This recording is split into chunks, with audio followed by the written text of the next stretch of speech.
Margo Show. Dear friends, welcome to Margo Show. Today we're going to introduce several very interesting and accomplished artists.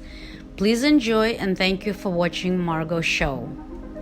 Margo Show is being presented every Monday from 6 to 6:30 p.m. on Verizon Channel 34. And thank you for watching. Artist Iness Kaplun.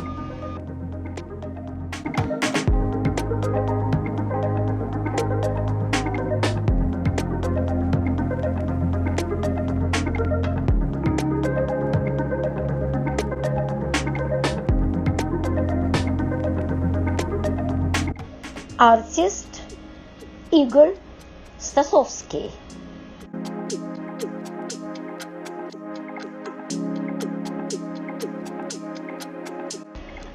Artist Zinchik.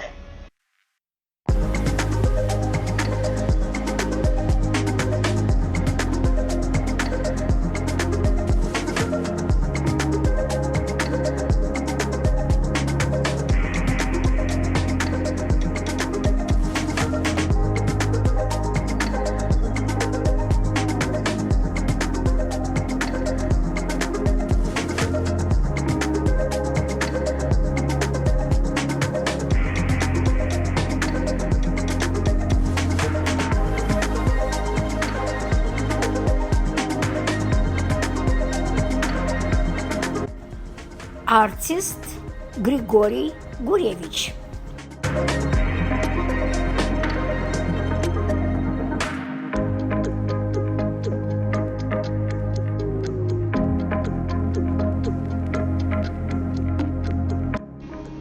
Artist Tegi Barsegian-Parisi.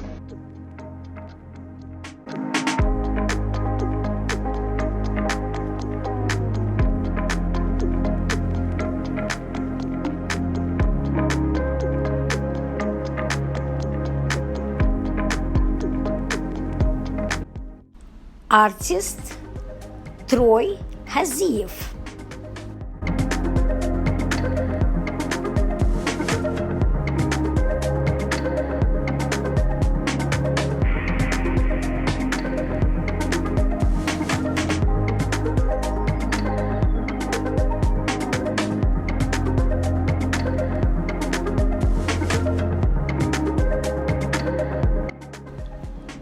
Artist Rustam Turaev.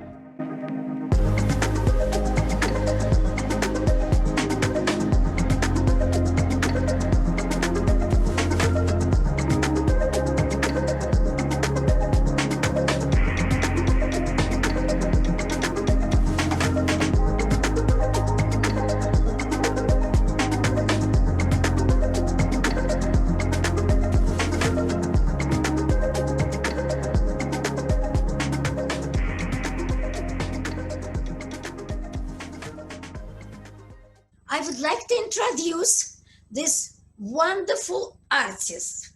Wonderful. She has so many things. She's doing so many things. I think it's better if she would tell you about herself.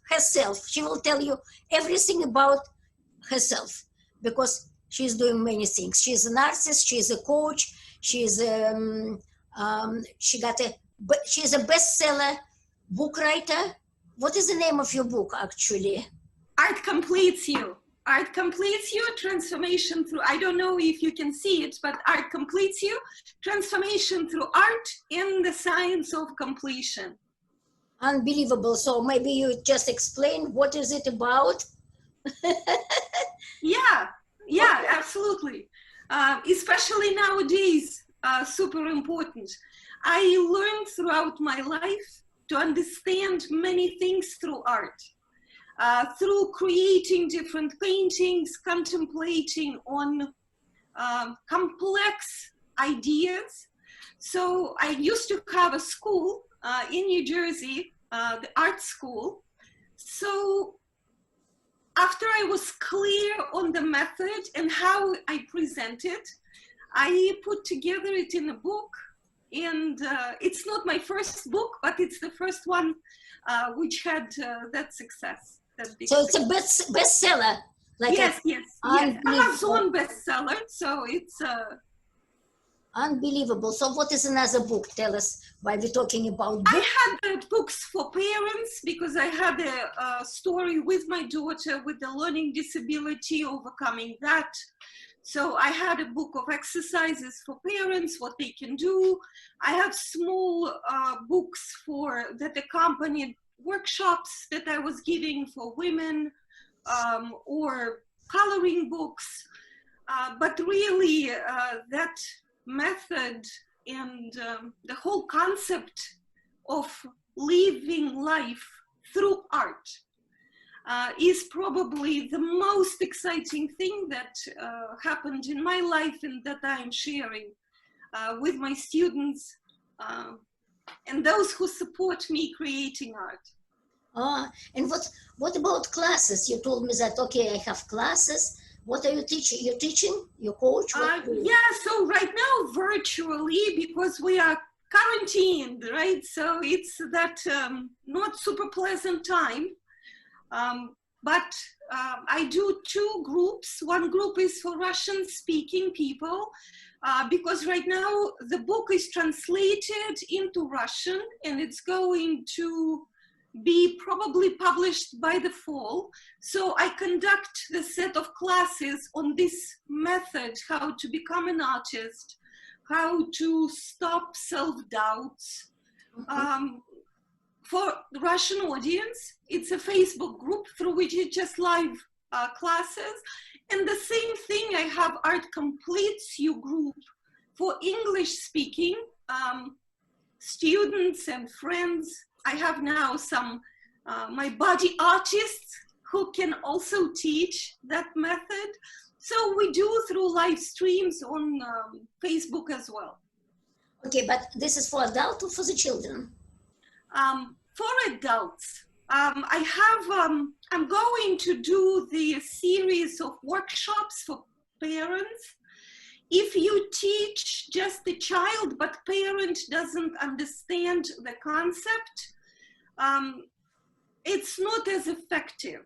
I noticed that once a mother understands how important it is to that space, creativity space within every child, to keep it, protect it, nourish it, let it develop, then everything is much easier. Because kids fast, they understand the concepts that they are their own creators, they are the source, life is kind very fast. Adults need a little more deeper understanding of why, how it affects life, etc. Because right now in schools, Margo, interesting, well, I haven't been teaching in a school for a while, but several years ago, I was conducting from my art school, like a club for middle school. And we were doing different exercises, again, with art, self-expression, identifying who we are. Interestingly, what I saw, the art classes in public schools, they turned into step-by-step approach, which is absolutely not creativity unless you step-by-step, you meditate here, you let go, you experiment. Step-by-steps would be in school, you pick these colors, you put them here, do like I do. And so the kids, they were sixth graders, when I asked them, do you like art? And they said, well, if we are allowed to do what we want. And that's it's disturbing because it's art is supposed to open up the flow, creative flow in us. And why? Because we are training them like little soldiers, right? You stand here, don't go there, you do this, don't do this. But when they grow up, that's not what's required. It's for every low-level impact jobs that's required. But once you want to have a career, That's not an approach. You have to learn to think outside of the box, right? You have to see the unseen, you have to visualize and come with all sorts of concepts. So where do we train that? Mm-hmm. Unfortunately, we don't. So it falls on parents. I am a mom, so I did it, and I believe parents can do it way better than schools right now.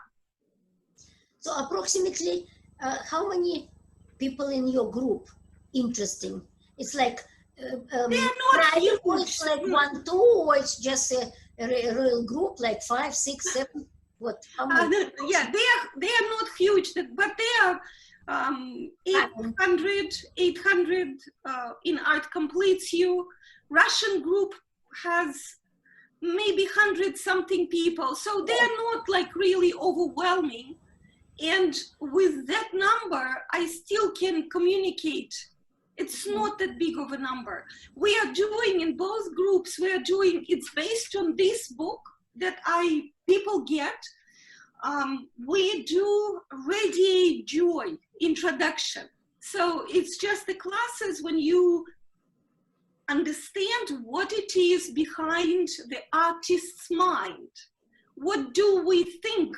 How do we approach things? Because if we are always stressed, we won't be doing it, right? There is that bliss, that bliss, that if people catch it, then they can be very happy artists without this self-doubt and judgment and all this what stresses us out. So interesting. Yeah. So where are you selling this book somewhere? Yes, of course, it's on Amazon, and there are multiple, there are multiple versions. So this is the simple one. There is one illustrated one, and of course, if it's the Kindle book, it's cheaper, but I mean, it's huge value. It is a huge value because it doesn't proclaim that, oh, you can do it on your own. It actually does it. This book is designed very interestingly. So you have every chapter starts with a concept to contemplate on, be it line or color or shapes, whatever, proportions. Then at the end of the chapter, you experience exercises and you write down your own thoughts. Because we have the knowledge. You, Margo, have that knowledge. I have that knowledge. We just need to know how to open the box. That's all. So you can just read the beginning of the chapter and then go do the exercises and skip. And this is how I suggest. Skip my discussion, my thoughts on the topic. Or you can, of course, read if you're more comfortable and then do the exercises. But it's interesting just even to drop my thoughts and get the direct experience. What is it? How do I feel actually about the line? No, so stuff like that. It's awesome. It's awesome. You're so smart. So actually I can go to Amazon and buy this book, right? Yeah, of course. Mm-hmm. Of course. Yeah. So now, can you tell us about your art? Your art. Oh. So your art, and I know that you do that. What is your style? Another question. What style do you like the most?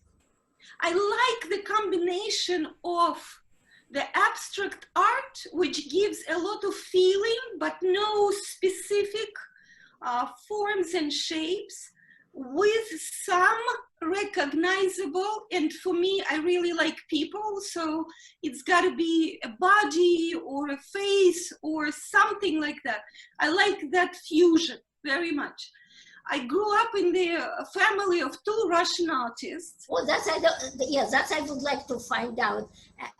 Please, just give us this information. Yes, so that training, exactly. So it's, they never believed in not studying, working on the craft.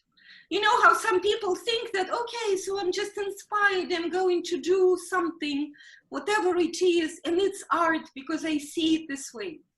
So to me, if you are avoiding drawing something because you cannot do it, that's a very crippled way of creation.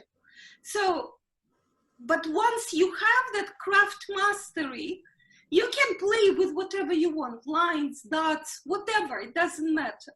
So for me, the roots are in a very classical approach because, I mean, my background from Russia, Moscow artist, classical training, right?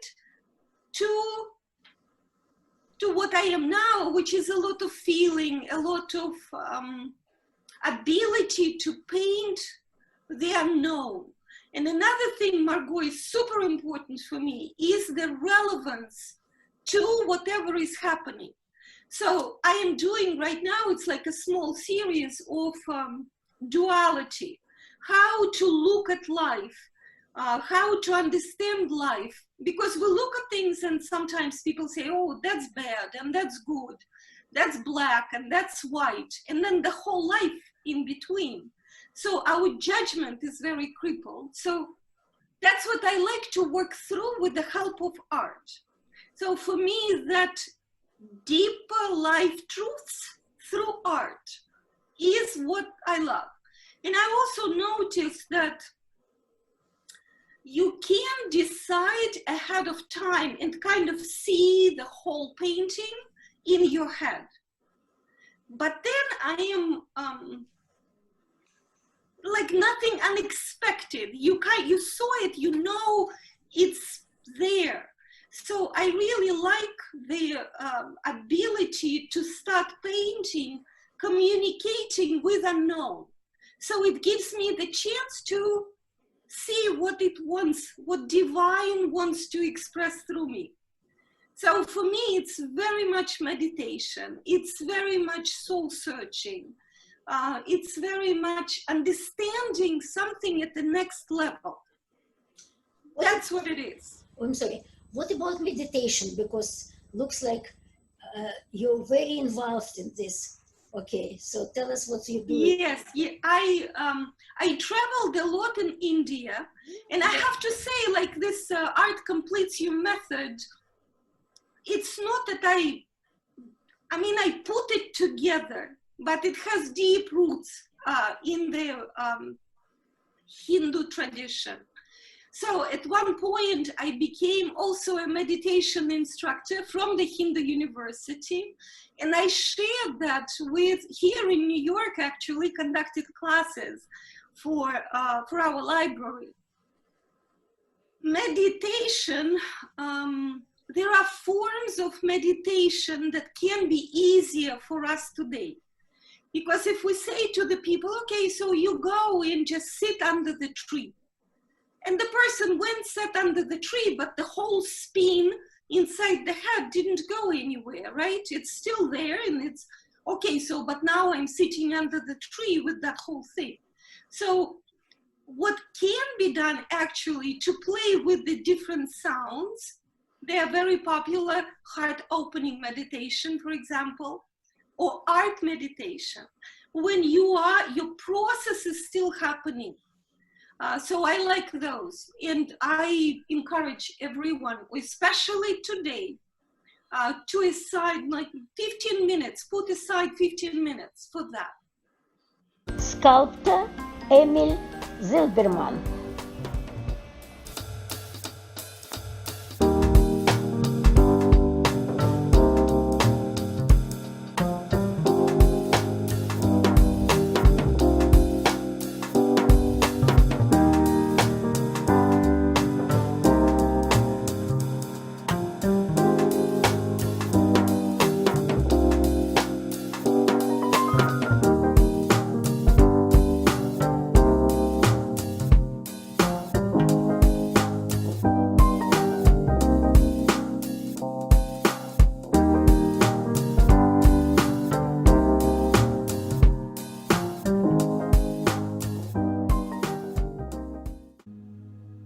Early on in life, I somehow knew that I cannot be very true to my art if I actually go and make a career of it, because I felt that I probably will be falling for the market and for the needs to do things people like.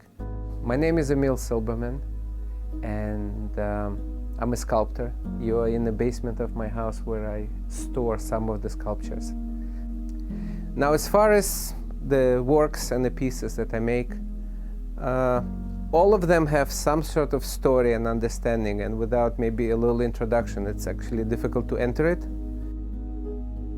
I became also an emergency room doctor because that's where all the action is, and I guess I'm a little bit of adrenaline junkie. But all I was sculpting at the beginning, few years of working in the emergency room, is death. I started this piece. A woman barged in with a baby that was caught in crossfire, and the baby was shot through the head. So I never finished the sculpture, never finished a few others that were just dealing with death. And I started working with more humorous things. I got scared. I literally got scared of just dealing with death. And that's when I realized that art is fair to say that art is my escape to come out of this work that I'm dealing with. This piece is called The Corporate Ladder. It's a big commentary about corporate world in America and the way people push each other around really to get to the top, and that's very much happening in corporate life. And if you see, there is a bucket of fallen heads in there, so that's a corporate ladder. This piece over here is called A Man Who Had Everything except could not get a phone call from his granddaughter. I actually met a person like that is very well he is very well established and very successful man, but unfortunately has awkward relationship with family, and he cannot get a phone call from his granddaughter. Classical Russian art had huge influence on me. It's very rich in expression and quest to understand the human nature, the inner spirit of a person, and that always had appealed to me. As I went through life, I developed several styles. You know, I had worked in plaster, then I did installation work, woodwork, metal. But no matter what technique I use, and today I probably command half a dozen to a dozen techniques, the idea what I want to say and what I want to express is actually always the most important one. I just have like different ways or different languages to say it, that's all. I sculpted a big piece called Striptease, but it was really more about the guys and their state of mind than really the woman undressing, and the way a female form and the nudity actually controls men. I had chosen the study of Kabbalah, which really gave me tremendous understandings about life, about forces that affect life. And I studied this and I continue to study this, and a lot of those lessons and understandings made it to my art. Pharaoh, who was devastated only after really personal injury had taken place and his son died, so only then he was completely dismantled, and the most powerful man on earth at the time, completely dismantled is that sculpture. I never understood this, and I kept those two worlds, the medicine and art, separately, until one day those things just basically connected to each other, and I realized that I actually need both of those worlds to do a balance.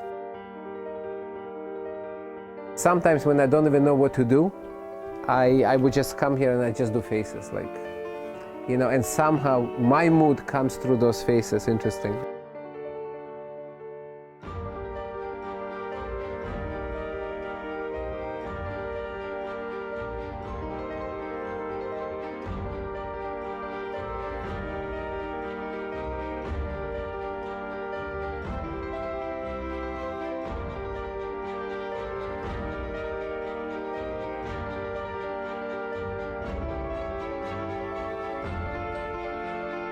This is where, when I come into this room, I'm really at peace with myself.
our time is over, but please come back next Monday. Thank you very much for watching Margo show.